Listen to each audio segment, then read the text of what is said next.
au nom de notre groupe sur ce plan de relance inédit porté par notre collectivité.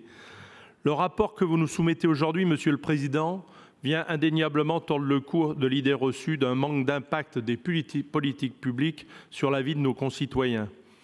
En effet, qui parmi les 8 millions d'habitants de notre région n'a pas dans son entourage proche un ami, une sœur, un enfant, un cousin travaillant dans l'industrie, le BTP, le tourisme, l'hôtellerie, la restauration, le commerce ou les services? J'ose affirmer personne.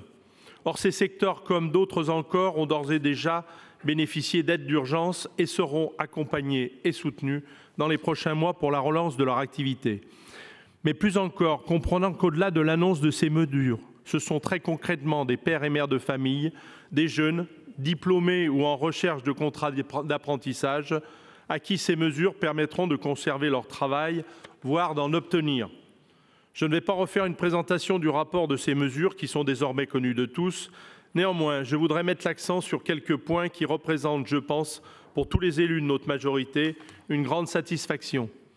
Tout d'abord, ce plan de relance d'1 milliard d'euros témoigne de la réactivité de notre exécutif face à une situation sanitaire désastreuse et à une situation économique qui se dégrade à vue d'œil. J'ai pu constater sur le terrain à quel point nous avons été prompts à répondre et à proposer des solutions concrètes aux acteurs économiques, dont le plan ici débattu est l'aboutissement de, nous rappelons souvent, mais je pense que ça a été encore rappelé ce matin, des solutions rendues possibles grâce à l'excellente gestion et les économies réalisées depuis 2016 sur le train de vie de notre collectivité. Mais je dois avouer que ce qui m'a le plus frappé à la lecture du rapport, c'est l'assurance d'avoir défendu, avec mes collègues de la majorité, aussi depuis 2016, une ligne protectrice pour l'économie en Auvergne-Rhône-Alpes.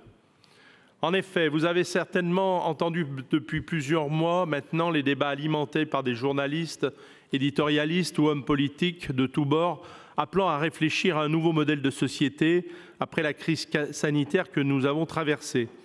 Le président de la République lui-même nous a fait savoir que le jour d'après ne sera pas le jour d'avant. Permettez-moi de vous dire que nous n'avons pas attendu cette crise pour bâtir le monde d'après. C'est précisément ce à quoi nous nous attachons humblement au niveau de la région depuis le 2016. L'exemple le plus marquant se trouve dans l'instauration dès 2017 d'une politique de préférence régionale qui continuera de privilégier en cette sortie de crise et dans le respect des marchés publics les entreprises, les industries de notre territoire afin de favoriser l'emploi local et la création de richesses en Auvergne-Rhône-Alpes. À l'heure où le terme relocalisation retrouve sa juste place dans le débat public, où sont les détracteurs d'hier? Par ailleurs, la région n'a pas attendu le monde d'après pour inciter vigoureusement les consommateurs à acheter les produits de nos agriculteurs locaux à travers la marque La Région du Goût en 2017, qui devient aujourd'hui Ma région, c'est terroir. Évoquant également l'investissement massif dans le secteur du numérique. Dans une période où le travail et les télécommunications en général sont en plein essor, et c'est là que des projets tels que Auvergne très haut débit prend tout son sens, afin de ne pas avoir des personnes exclues par leur situation géographique de ces nouvelles façons d'aborder le travail. Les dispositifs Ma Solution Numérique, qui seront d'ailleurs massifiés, vont également dans ce sens, tout comme la création du campus Région du numérique, lancé en tout début de mandat. Citons également le schéma régional d'enseignement supérieur, recherche et innovation, qui fixe notamment comme objectif que la région devienne le premier partenaire de nos chercheurs en investissant massivement dans la recherche-développement, condition sine qua non de la relocalisation de l'emploi. Notons que le plan de relance prévoit l'augmentation de l'investissement dans ce domaine. Enfin, notre plan Marshall pour les lycées, qui participe significativement, en plus de l'amélioration notable de l'accueil de nos lycéens, à la relance des entreprises du secteur du BTP dans les mois et années à venir, puisque les investissements dans les lycées se poursuivront en 2021 et 2022.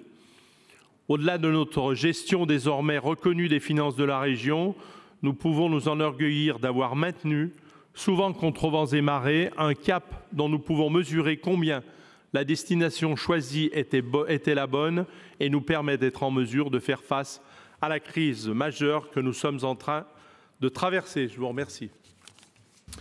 Merci beaucoup, Jacques. Merci beaucoup, Alain, et merci surtout d'avoir souligné l'importance d'agir tout de suite. Très juste. Monsieur Méa.